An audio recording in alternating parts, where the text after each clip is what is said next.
मुझसे भाग क्यों रहे? वो फिर मुझे दिखाई दिया। वो एक बार नहीं 2 बार हर जगह दिखाई दे रहा है मुझे वो। आप फिर शुरू हो गए? आपने दिन में शराब पीना शुरू कर दिया है। मारा हुआ आदमी दिखाई कैसे दे सकता है? मैंने खुद अपने हाथों से उसको मारा था। वो वापस कैसे आ सकता है? वो वापस नहीं आ सकता। आप शांत हो जाइए, मैं आपके लिए पानी लेके आती हूँ। मैंने उसे मारा था अपने हाथ से। वापस कैसे आ सकता है मारा हुआ आदमी? मैंने तो खुद उसको मारा था। वो वापस कैसे आ सकता है? मैंने तो इसी दीवार में चुनवाया था ना,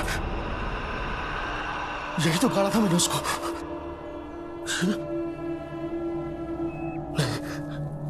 मारा हुआ आदमी बाहर कैसे आ सकता है? वो नहीं आ सकता बाहर। मारा हुआ आदमी बाहर कैसे आ सकता है? दीवार में से बाहर नहीं आ सकता मारा हुआ आदमी। वो वापिस कैसे आ सकता है? मैंने खुद उसको मारा था, वापिस नहीं आ सकता।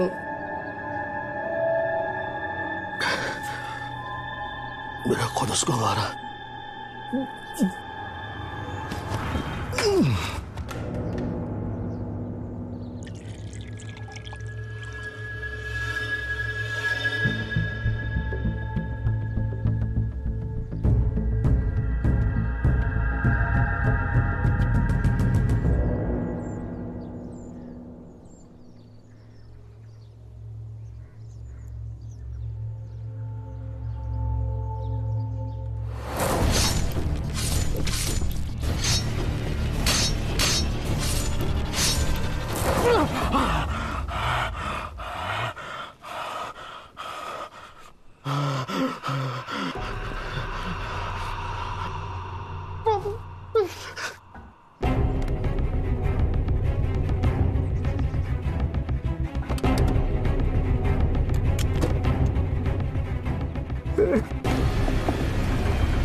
ये लो आपकी फीकी चाय।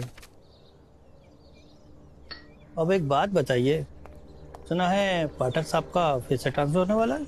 होगा ही, सिस्टम के साथ जो चलते हैं, इसीलिए ऊपर वालों को खास पसंद नहीं।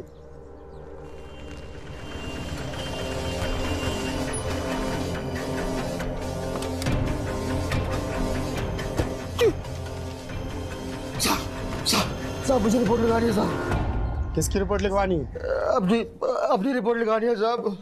क्या किया तुमने? खून किया है साहब। दिन में भांग खा के आ गया क्या? भांग नहीं, देसी ठर्रा। क्यों? सुनिए सुनिए, मुझे पता था आप मुझे यही मिलेंगे। क्या हो गया है आपको? साहब ये मेरे पति है, 2 दिन से पता नहीं कहां से क्या खा के आ गए। मैंने खून किया है, यही बोले जा रहे हैं। आप क्यों कर रहे हैं साहब? चुप कर दो। मैंने किया खून तो किया, तुम चुप। क्या हंगामा हो रहा है? सर ये आदमी अपनी रिपोर्ट लिखवाने आया है, कहता है कि इसने खून किया है। सर आप में धोते सर। क्या किया तुमने? किसका खून किया है? प्रकाश का साहब। प्रकाश मेरा दोस्त है साहब, उसको मैंने मार के अपने घर की दीवार में चुन दिया है साहब। आप क्यों पागलों जैसी बातें कर रहे हैं? आपने किसी को नहीं मारा है। नहीं साहब, मैंने मारा है प्रकाश को। आपको यकीन ना तो आप चल के देख लो साहब, घर पे लाश वहीं मिलेगी आपको। तो तुम ये कहना चाहते हो कि तुमने अपने दोस्त प्रकाश को मारकर उसकी लाश अपने ही घर की दीवार में चुन दी है? हाँ साहब, आपको उसकी लाश वहीं मेरे घर पे मिलेगी साहब। आप चलो चल के देख लो। हाँ साहब, एक बार चलकर देख ही लीजिए। देखने के बाद आपको भी समझ में आएगा कि दारू के नशे में इंसान कैसे पागल हो जाता है। ठीक है, चलो।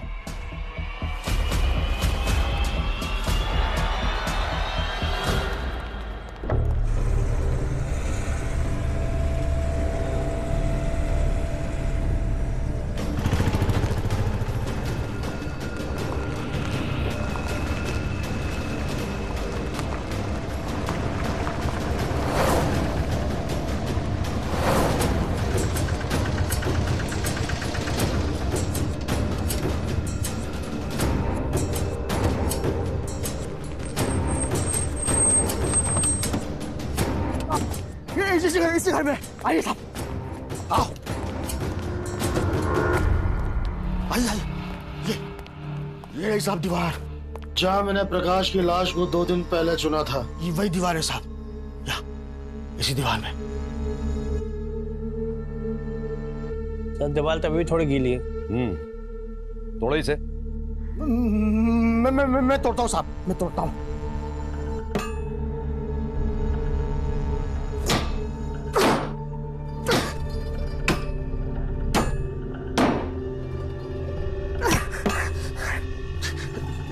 इसी में है साहब, अभी टूटेगी देखिए।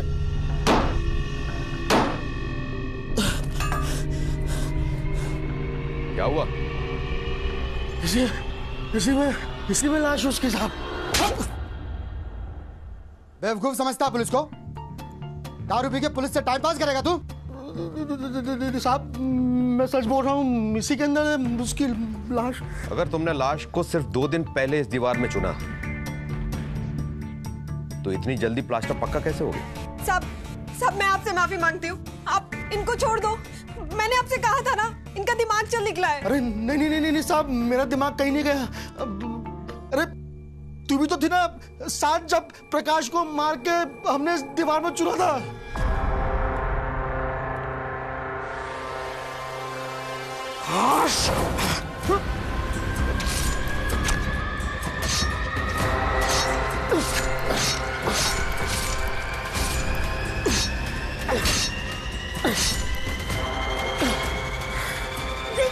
ये क्या किया आपने?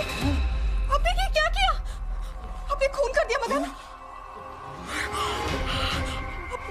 आपको पुलिस ले गई तो मेरा क्या होगा? नहीं, कुछ नहीं होगा। मैं इस लाश को ना टेंपो में डाल के जंगल में छोड़ के आ जाऊंगा। नहीं, आप कहीं नहीं जाएंगे, आप यही बैठिए। आपको किसी ने देख लिया बाहर जाते हो तो? आप क्या करेंगे? आप क्या करेंगे? अब वो आप अपना जाके जल्दी से जाके मिस्त्री का सामान ले आइए। हम इसी कमरे में दीवार तोड़ के इस लाश को चुन देते, किसी को पता नहीं चलेगा, है ना? हम ऐसा कर लेते, है ना? बोलो। मैं लेके आता हूँ। चाहिए जल्दी आना। साहब मैं सालों से मिस्त्री का काम करता आ रहा हूँ, इसलिए तो मुझे कमरे की दीवार तोड़वाकर उसमें प्रकाश की लाश को चुनवाने में ज्यादा समय नहीं लगा।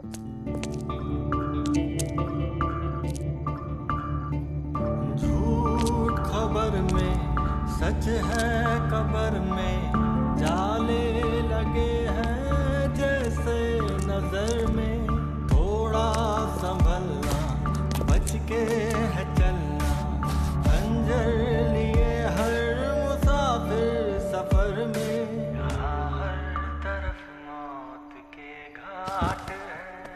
साहब प्रकाश को मार के उसकी लाश को इसी दीवार में चुना है हमने, यही इसमें। साहब ये सब कुछ ना नशे की हालत में बोल रहे हैं। पहले कह रहे थे ना कि इन्होंने मारा है, अब कह रहे हैं मैं भी शामिल हूँ। साहब इनकी बातों पे आप लोग ध्यान मत दो। साहब अभी देखिएगा आप, मैं लिखाता हूँ साहब, इसी में से लाश निकलेगी उसकी, देखना आप साहब।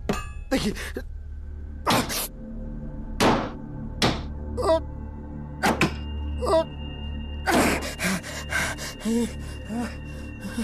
आप क्यों अपना मजाक उड़वा रहे हैं? आपने किसी को नहीं मारा है। मैंने प्रकाश को मारा है साहब। प्रकाश की लाश को हमने इस दीवार में चुना है साहब। मैंने मारा प्रकाश को, मैंने मारा। मुझे प्रकाश का भूत दिखाई देता है साहब, मुझे उसका भूत कल भी दिखाई दिया था साहब, मुझे आज भी उसका भूत दिखाई देता है साहब, मुझे प्रकाश का भूत दिखाई देता है साहब।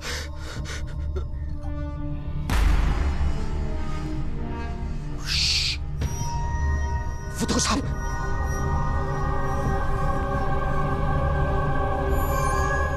प्रकाश की आत्मा साहब।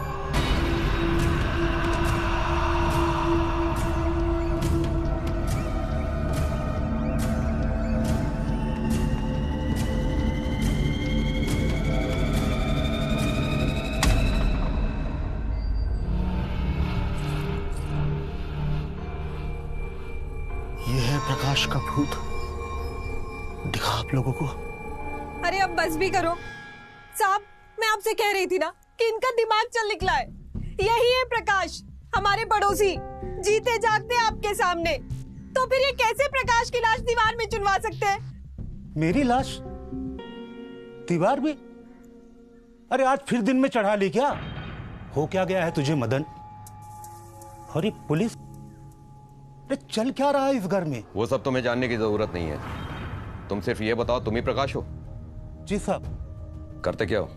साहब छोटा मोटा ठेकेदारी का काम करता हूँ साहब। इसी सिलसिले में बंदी पूरा गया हुआ था। वो क्या है ना साहब कि बीवी मायके गई हुई थी, तो मैंने घर की चाबी यहीं रखी थी, बस वही लेने के लिए आया हुआ। मैं लाती हूँ।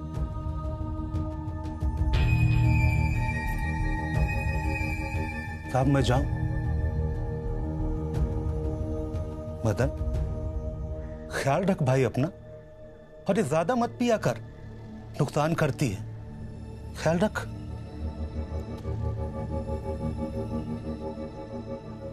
ये जिंदा कैसे हो गया? साहब मैं सच बोल रहा हूं, मैंने चुप, बिल्कुल चुप। पागल समझ रखा है हमें?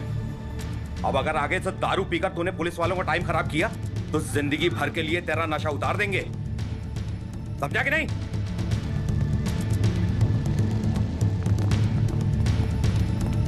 मैं आपसे कह रही हूँ ना, आप शराब पीनी थोड़ी कम कर दीजिए। हो जाए।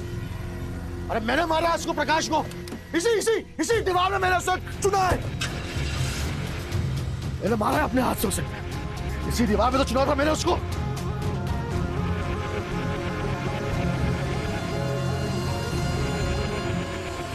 क्या आपने कभी सोचा है कि अगर एक लाश आपके सामने आकर खड़ी हो जाए और आपसे बातें करने लगे तो आपकी मनोस्थिति का क्या होगा?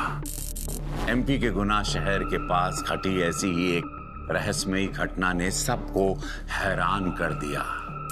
पुलिस का एक अपराधी के कबूलनामे पर विश्वास कर पाना मुश्किल हो रहा था, क्योंकि कातिल मदन कह रहा है कि उसने अपने दोष प्रकाश को मार के दीवार में दफना दिया, मगर ना दीवार में लाश थी, ना कोई सबूत। और उससे भी ज्यादा हैरान करने वाली बात पुलिस के लिए ये थी कि जिस प्रकाश को मदन ने मार के दीवार में दफनाने की बात कही, वो जिंदा सबके सामने खड़ा था। कैसे मुमकिन था ये? क्या मदन अपना मानसिक संतुलन खो चुका था, या फिर वो किसी बड़ी साजिश का शिकार हो रहा था?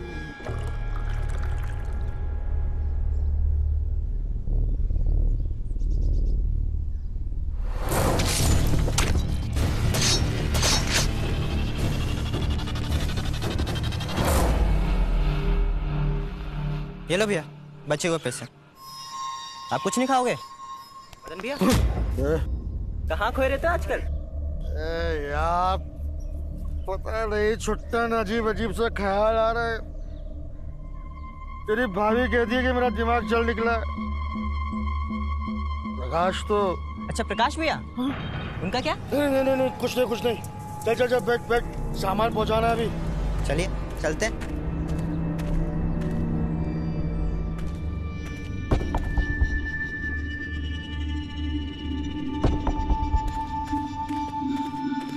भैया पीछे का टायर तो पंचर हो गया। अरे यार चलो कोई नहीं, आप बैठ के एक चाय और पियो, मैं भी टायर बदली कर देता हूँ। अरे वो औजार के बक्से की चाबी देना। अरे चाबी तो घर भूल गया मैं लगता है। तब टायर कैसे बदलेंगे बिना जेक के? वो बप्पन को फोन करना, पंचर वाले को, आगे करेगा वो, बोलो से। ये सही कहा।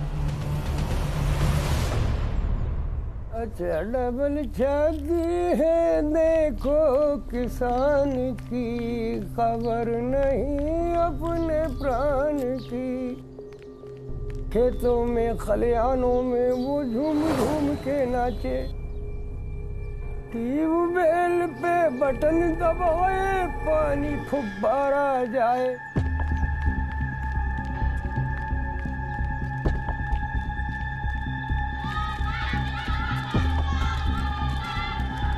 रेखा जीजी, रेखा जीजी,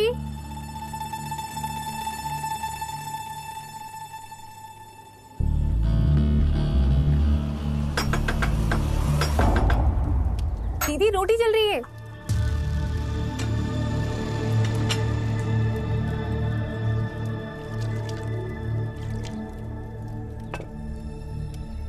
अरे वृंदा, तू बहुत दिनों बाद आई, कैसी है? और आशा नहीं आई? नहीं, आशा जीजी का फोन नहीं लग रहा है और प्रकाश जीजा जी का फोन भी 3 दिन से बंद आ रहा है। अरे जीजा जी तो तेरे कब के आ चुके हैं, कल ही तो आए थे चाबी लेने। पर घर पे तो ताला लगा हुआ है। हाँ तो जीजा जी कुछ काम से बाहर चले गए होंगे।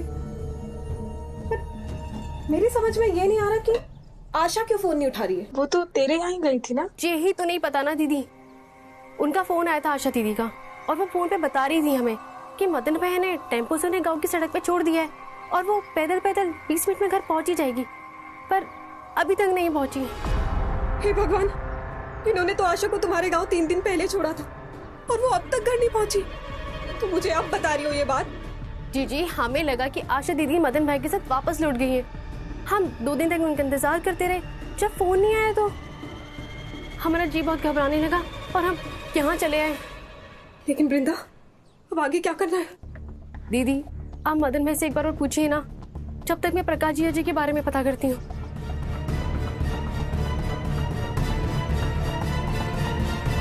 13 तारीख यानी 3 दिन से तुम्हारी बीवी आशा, जो कि इनकी बहन भी है, गायब है और तुम दोनों ने उसे कॉल भी नहीं किया।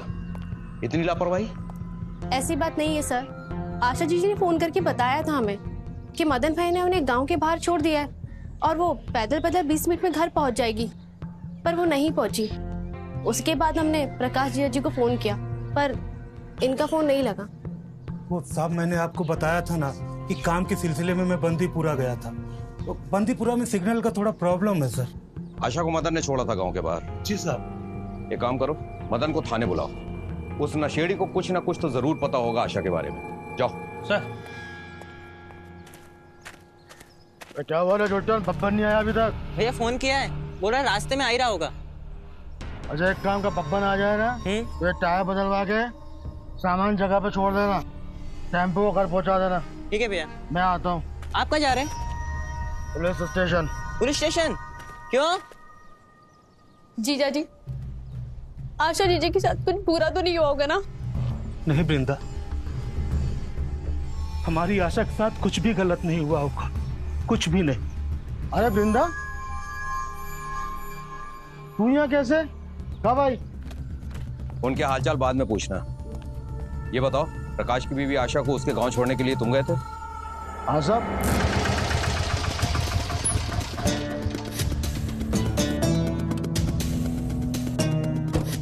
जब वापस जाना हो तो फोन कर देना, लेने आ जाऊंगा। आप चिंता मत करिए मदन भैया, मैं खुद आ जाऊंगी, नहीं तो प्रकाश को बुला लूंगी। प्रकाश वो कोई ना कोई बहाना कर देगा, तुम तो फोन कर देना, लेने आ जाऊंगा मैं। ठीक है भैया, आप जाओ नहीं तो लेट हो जाओगे।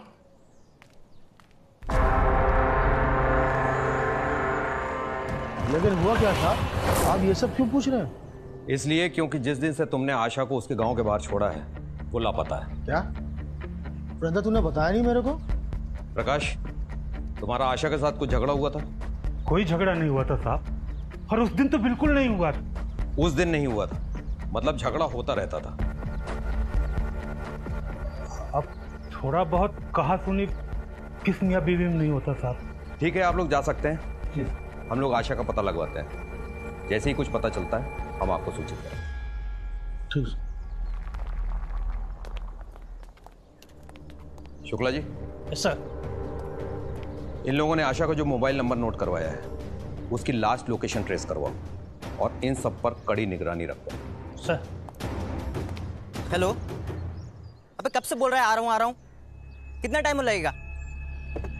अबे वो टूल बॉक्स की चाबी नहीं है इसलिए तुझसे बोल रहा था मैं। बे हद करता है यार। नहीं तू छोड़, नहीं तू रहने दे। हाँ मैं कर लूंगा, छोड़।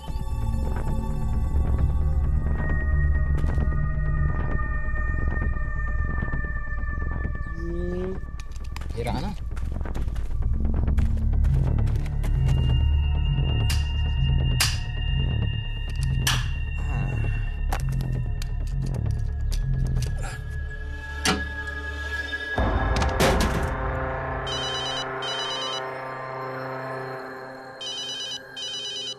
हाँ भाभी, वो भैया को बताने से पहले मैंने सोचा कि मैं आपको बता देता हूँ। भाभी, उनको तो वैसे ही पुलिस ने बुलाया हुआ है। मुझे ना ऐसा लग रहा है कि भैया ने किसी लफड़े में फंस गए। तू साफ साफ बताएगा कि बात क्या है?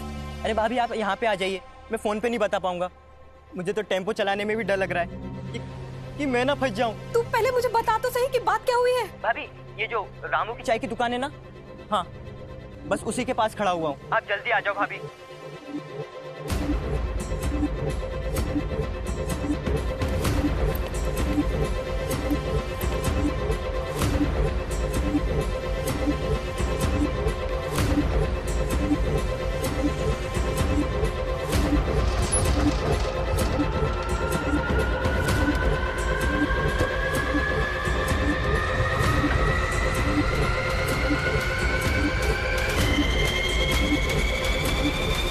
क्या हुआ छुट्टन? भाभी आपको कुछ दिखाना है। हाँ।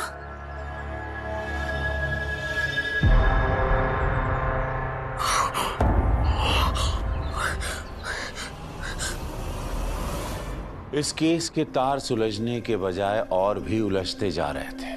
3 दिन पहले प्रकाश की पत्नी आशा को मदन उसके गांव के पास छोड़ता है, मगर वो घर नहीं पहुंचती। मदन अभी भी यही कह रहा है कि उसने प्रकाश को मार के अपने ही घर की दीवार में दफना दिया था। फिर इस रहस्यमयी घटना में अचानक एक नया मोड़ आता है।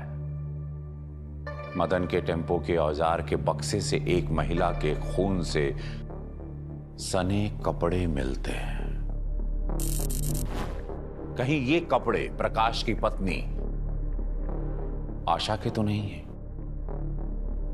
और अगर ये कपड़े आशा के हैं तो मदन क्या एक बेहद चालाक अपराधी है? अब ये रहस्य और भी ज्यादा गहराने लगा था। मदन की पत्नी रेखा खुद बेहद परेशान थी। उसे यकीन नहीं आ रहा था कि उसका पति मदन एक हत्यारा हो सकता है। देखते हैं। आप ये बताओ कि आशा ने उस दिन कौन से रंग की साड़ी पहनी थी जब आप उसे उसके गांव छोड़ने गए थे? क्या फालतू का सवाल है? मेरी बात का जवाब दो पहले। नारंगी और कत्थई रंग की।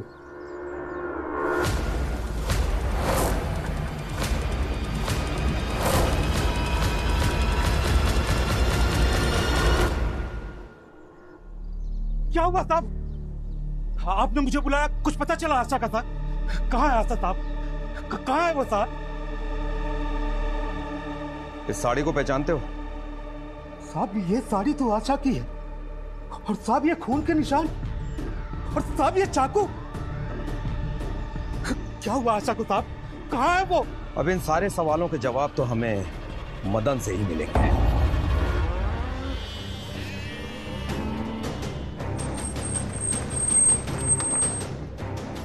मदन! मदन! क्या क्या तूने आशा के साथ? हाँ? मैंने कुछ नहीं किया था। अरे तूने मार दिया आशा को, कहाँ ले जाके मारा? तूने मारा? ये तो दोनों को अंदर कर दूंगा, सारी गर्मी निकल जाएगी अभी। अगर तूने आशा को नहीं मारा तो ये खून से सने आशा के कपड़े तेरे टेम्पो में कैसे मिले? साहब मैंने कुछ नहीं किया, मैंने आशा को कुछ नहीं किया साहब। छुट्टन बताना साहब को। छुट्टन ने हमको बताया है कि तेरे टेम्पो को औजार बक्से से ये साड़ी और चाकू मिला है उसे। देख, सच सच बता दे, कहां ले गया था आशा को? क्या किया तूने उसके साथ? साहब मैं सच बोल रहा हूँ साहब। अरे कितनी बार आप लोगों को बताऊं साहब? मैं उस दिन आशा को साहब उसके गांव के बाहर कच्ची सड़क पे मैंने छोड़ दिया था उसको साहब। वो आज 17 है साहब, 17 16 15 13 तारीख की बात है साहब, मैंने छोड़ दिया था उसको।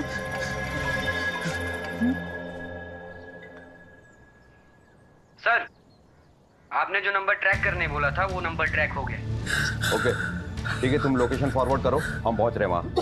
ए चल लेकर चल हमें वहां जहां तूने आशा को छोड़ा था। डालो इसको गाड़ी में, ले चलो।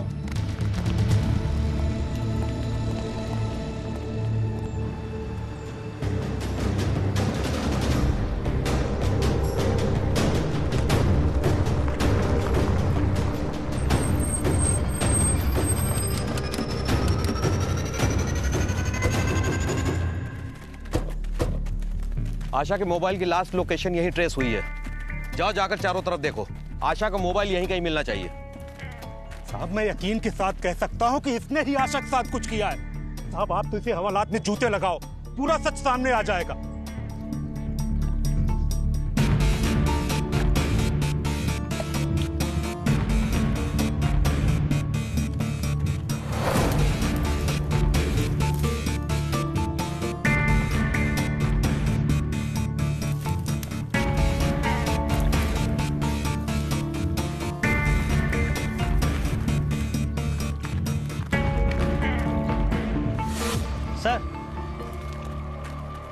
सर ये मोबाइल नहर के पास मिला था, डिस्चार्ज था, अभी पोर्टेबल से चार्ज करवा रहे हैं। साहब ये तो आशा का मोबाइल है साहब। देखो लास्ट कॉल किसका है? सर लास्ट 3 कॉल तो एक ही नंबर के हैं, 7385। साहब ये नंबर इसी का है, मदन का ही है नंबर साहब। हाँ साहब, ये मेरा ही नंबर है। लेकिन यकीन मानिए साहब, मैंने आशा को कुछ नहीं किया। उस दिन जिस दिन मैंने आशा को यहाँ छोड़ा था साहब, मेरा मोबाइल में घर पे भूल गया था साहब। साहब यकीन मानिए झूठ बोल रहा है। मैं झूठ क्या बोलूंगा यार? साहब आपको यकीन नहीं हो रहा तो आप मेरे घर जाके मेरी बीवी से पूछ लीजिए। ले चलो इसको। अरे घर में आपका फोन होता तो बचता ना। उस दिन 3 बार लगाया मैंने, लेकिन नहीं लगा। अरे मुझे तो ये बताना था कि वापसी में आटा चावल लेते आए। तभी तो मैंने छुट्टन से कहा कि अपने मदन भैया से बोलो कि वापसी में आटा चावल लेते आए। हाँ साहब, भाभी का फोन आया था उस दिन, पर मैं उस दिन छुट्टी पे था, तो जब मैंने भैया को कॉल किया तो वो लगा ही नहीं, सिर्फ टू बोल रहा था। अभी कुछ कहना है? सफाई में कुछ बोलना है? साहब मेरे कुछ समझ में नहीं आ रहा है साहब, ये दोनों ऐसा क्यों कर रहे हैं? अरे मैंने तुम्हें बताया तो था कि मैं फोन घर पे भूल गया था उस दिन। हे भगवान, ये कौन से जन्म का बदला ले रहे हैं आप मुझसे? दारू पी पी के अपनी बुद्धि भ्रष्ट कर ली है। जिंदा आदमी को कहते हैं कि मार के गाड़ दिया है। कहाँ जाऊं मैं, क्या करूं? आप क्यों टाइम वेस्ट कर रहे हैं? अरे गिरफ्तार कीजिए इसको, इसने ही मारा है आशा को। मैंने नहीं मारा आशा, नहीं मारा है। अरे आशा मेरी बहन जैसी थी, मैं क्यों मारूंगा आशा? बहुत नाटक हो गया तेरा। ले चलो इसको पुलिस स्टेशन, अच्छे से खातिरदारी करेंगे, तोते की तरह सब सच बोलने लगेगा। ले चलो। साहब वो मेरी बहन जैसी थी, मैंने नहीं मारा उसे साहब। साहब आशा मेरी बहन जैसी थी साहब। साहब वो मेरी बहन जैसी थी साहब। साहब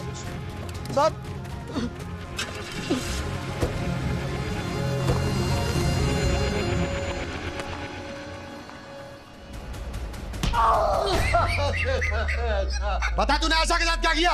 मैंने आशा के साथ कुछ नहीं किया साहब, मैंने कुछ नहीं किया आशा के साथ साहब। तो फिर क्या तूने प्रकाश को मारा? साहब मैंने प्रकाश को मार के अपने घर के दीवार में चुनवा दिया था साहब।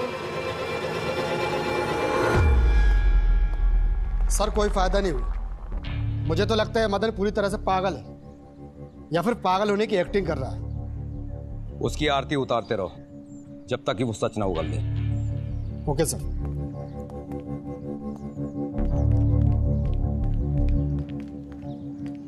बहुत ढीठ है तुम्हारा पति, लेकिन हम भी उससे सच उगलवा कर ही रहेंगे। साहब हमें भी आपको कुछ बताना था। पहले तो मैं बताना नहीं चाह रही थी साहब, पर अब जब बात मेरे पति पर आई है तो मुझे बताना पड़ेगा। आशा ने मुझे प्रकाश के बारे में कुछ बताने के लिए कुछ दिन पहले बुलाया था मिलने। आशा, क्या जरूरी बात करनी थी प्रकाश के बारे में, बोलो। रेखा, प्रकाश से मेरा बिल्कुल भरोसा उठ गया है। क्यों?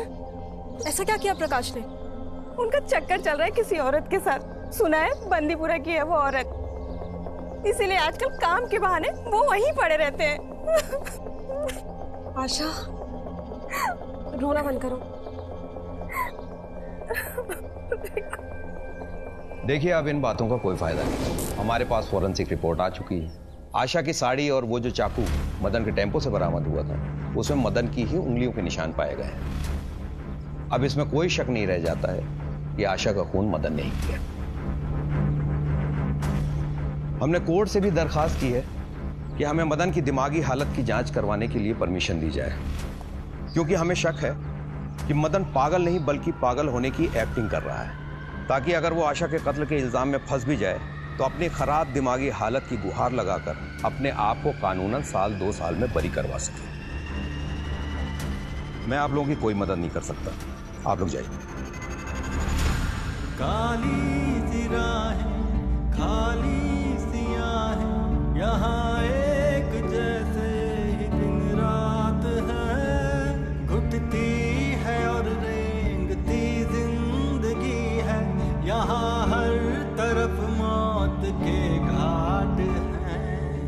बहता है ये देख रंगे लहू, है आदमी या दरिंदा कोई, है आदमी या दरिंदा कोई। जय हिंद सर। जय हिंद सर, रूटीन चेकअप के तौर पर रेखा और प्रकाश के फ़ोन लोकेशन ट्रैक कराए थे, जिससे ये पता चला 13 तारीख के दिन जिस दिन आशा गायब हुई थी अपने गांव से, प्रकाश और रेखा की लोकेशन भी उसी गांव में थी। तो फिर ये रेखा और प्रकाश ने हमसे झूठ क्यों कहा? रेखा ने बताया कि 13 तारीख को वो अपने घर पर थी और प्रकाश ने कहा कि वो काम के सिलसिले में बंदीपुरा गया हुआ था। एक काम करो, अपनी टीम को लेकर बंदीपुरा जाओ और प्रकाश के बारे में और जानकारी इकट्ठा करो। जी सर।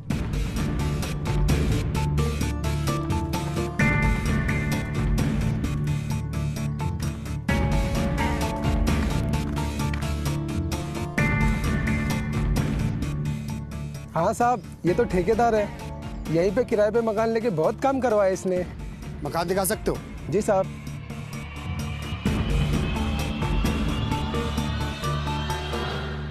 जय हिंद सर।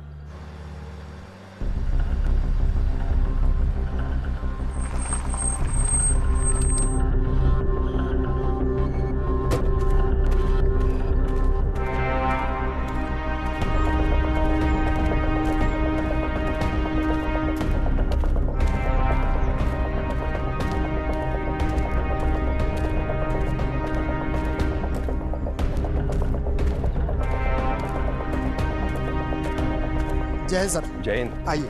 क्या हाथ लगा? आप खुद ही देख लीजिए सर, अपराध का इतना हैरत अंगेज तरीका तो मैंने आज तक नहीं देखा।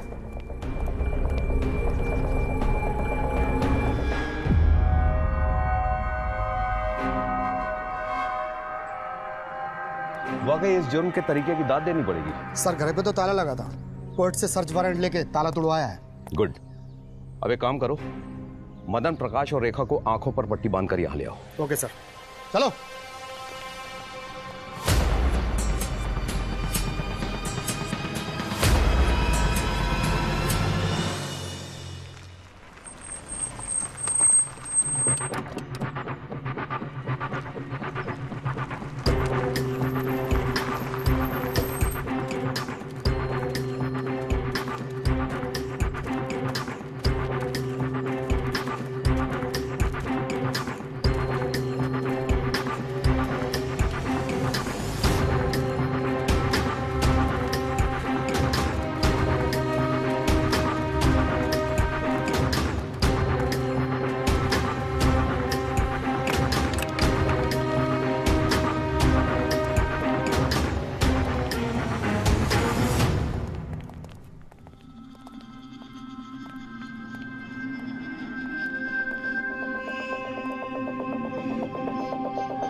साहब कुछ समझ में नहीं आया मुझे, आप मुझे मेरे ही कमरे में क्यों ले आए वापस?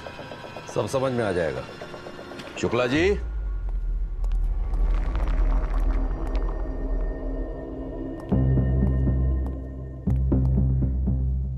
साहब ये हथौड़ा क्यों? तोड़ो ये दीवार। जी? दीवार तोड़ो। अरे साहब क्यों मजाक कर रहे हैं साहब? अरे मुझसे गलती हो गई ना साहब, आगे से मैं दारू नहीं पीऊंगा साहब। साहब मैंने मान लिया साहब, मैंने सपना देखा था कि मैंने प्रकाश को मार के दीवार में चुनवा दिया साहब। अरे साहब ये तो सामने खड़ा है, तो 3 दिन पहले से मार के दीवार में कैसे चुनवा सकता हूं मैं? साहब भला आदमी है साहब, गलती हो गई होगी, जाने दो ना साहब। ए, खड़ा हो जा चुपचाप। आप अरे साहब ये दीवार तो गीली नहीं है, कल तक तो गीली थी, ये कैसे हो सकता है साहब? सब समझ में आ जाएगा, दीवार को तोड़ो। अरे साहब क्यों मजाक कर रहे हैं? दीवार को तोड़ो। जी।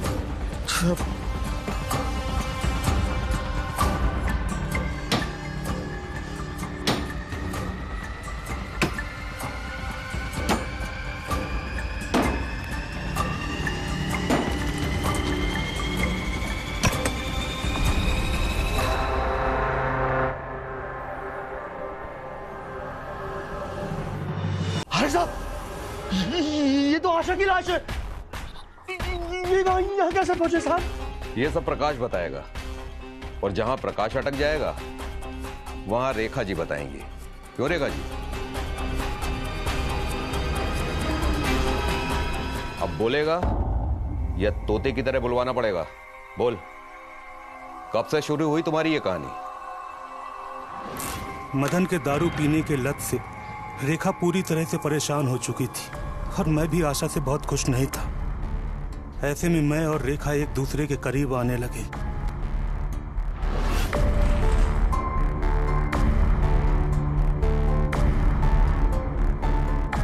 मैं और रेखा एक दूसरे के साथ बहुत खुश थे। हम दोनों ने मिलकर जानबूझकर मदन के शराब पीने की आदत को और बढ़ावा दिया। हमें यह समझ में नहीं आ रहा था कि मैं और रेखा आखिर एक होंगे तो होंगे कैसे। ऐसे में एक दिन जब मैं मदन के कमरे में था तो अचानक एक तरकीब सूझी। मैंने पलक झपकते ही अपना मोबाइल निकाला और मदन के पूरे कमरे की वीडियो रिकॉर्डिंग की। उस कमरे का रंग, फर्नीचर, तकिया, चद्दर, हर छोटे मोटे चीज की रिकॉर्डिंग की। और फिर कुछ दिनों बाद सेम टू सेम मदन जैसा कमरा मैंने बंदीपुरा के इस किराए के मकान में बनाया। रेखा ने पहले ही मदन के दिमाग में मेरे खिलाफ जहर भर दिया था। वो प्रकाश है ना, वो मुझे गलत नजर से देखते हैं। एक दिन मुझे छुआ भी। मुझे तो डर लगता है कि कहीं किसी दिन वो मुझे उठा के ना ले जाए। उस प्रकाश की तहमत। उस रात जब मदन नशे में धुत था तो मैं और रेखा ने उसे उसी हालत में उसके घर से उठाकर उसी के टेम्पू में डालकर बंदीपुरा के इस मकान में ले आए थे। और फिर हमने हमारी नौटंकी शुरू की।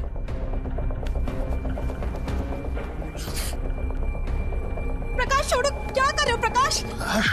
प्रकाश, मदन को जगा दूंगी मैं। छोड़ो प्रकाश मुझे। अरे छोड़ दीजिए। क्या कर रहे हैं? मौका मिलते ही मैं बिस्तर के नीचे घुस गया और पहले से ही छुपाई आशा की लाश को मैंने आगे कर दिया।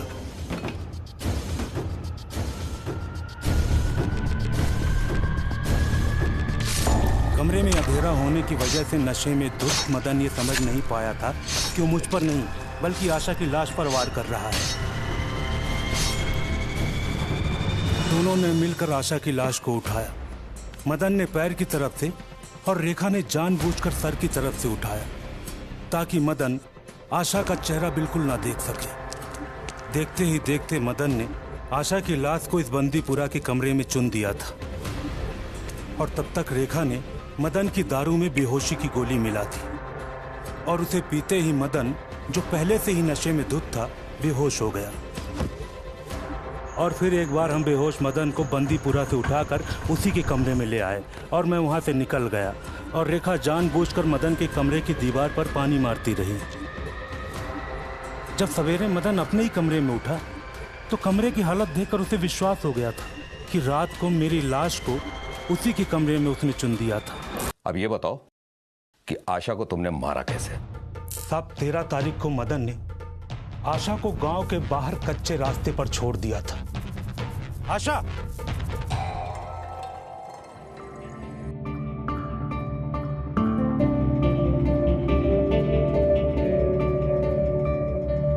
हंसता है ये देख रंगे लहू, है आदमी या दरिंदा कोई, हाँ जिसको कहते थे इंसान हम, क्यों ना नजर आए जिंदा कोई।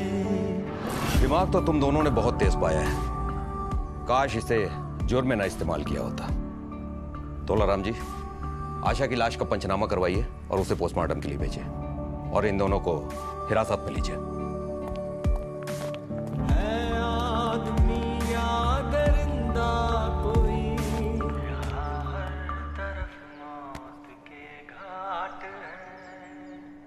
किसी ने सही कहा है कि खाली दिमाग शैतान का घर होता है, मगर जब इंसान न सिर्फ अपने दिमाग को बल्कि अपने आप को ही पूरी तरह शैतान के हवाले कर दे तो सोचिए फिर उसका क्या होगा। पहले तो गुनाह करने के एक से एक नायाब तरीके सोचेगा, फिर उस गुनाह को छिपाने के लिए अपना शैतानी दिमाग दौड़ाएगा, जैसा कि इस घटना में हुआ। पराई नारी और पराये पुरुष की लालसा ने 2 शादीशुदा जिंदगियों को तबाह कर दिया। हम क्यों इतना नीचे गिर जाते हैं कि अपने सुख के लिए किसी और के सुख को छीन लें और उस कहावत को सिद्ध करने में लग जाएं कि न रहेगा बांस न बजेगी बांसुरी। भलाई इसी में है कि वैवाहिक जीवन की मीठी बांसुरी हमेशा बजती रहे, कोई बाहरी व्यक्ति उसमें रुकावट ना बने। इसी आशा के साथ मैं आपका रवि किशन आपसे इजाजत लेता हूं, विदा लेता हूं। फिर मिलेंगे मौका वारदात की एक नई कहानी के साथ। तब तक के लिए शुभ रात्रि, जय हिंद।